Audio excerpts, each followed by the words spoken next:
আজকে আমাদের বাসায় কত রকমের আয়োজন হতে চলছে দেখতেছেন।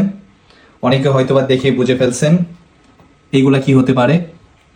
এইগুলো হলো কটকটি আর তার পাশে আছে চটপটি। এইগুলা কিন্তু বিদেশে বসে বিশেষ করে প্রবাসীদের জন্য খাওয়াটা অনেক ভাগ্যের ব্যাপার, কারণ যারা বাসায় বানাইতে পারে তাদের জন্য ভালো, আর যারা না বানাইতে পারে যদি রেস্টুরেন্টে পাওয়া যায় তাহলে তো খেতেই পারে।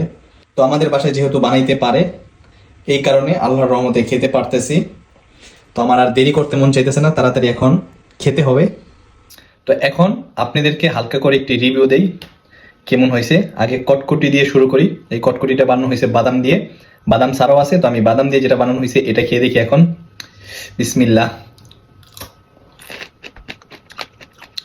ছোটবেলার কথা মনে পড়ে গেল, কত যে খাইছি কটকটি, মিষ্টি লাগতো তো মুখে অনেক ভালো লাগতো, অনেক খাইছি। তো কটকটি শেষ হলো, কটকটিটা ভালোই হয়েছে।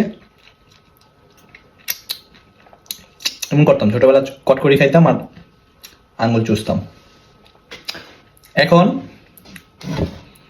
চটপটি, তো দুইটা নাম মিল আছে, দুইটাই আজকে আমাদের বাসায় বানানো হয়েছে। এদিকে ফুচকা বানানো হয়েছে।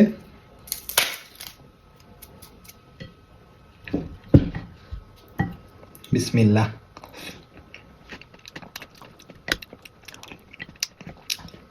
এক কথায় বলে দেই না, ইটস পারফেক্ট। এটাও ভালো হয়েছে। বাসায় যা রান্না করে তাই ভালো হয়, কিছুই বুঝি না। ভিডিওটা এতটুকুই আপনাদের সাথে শেয়ার করেছিল। Bye bye, tata.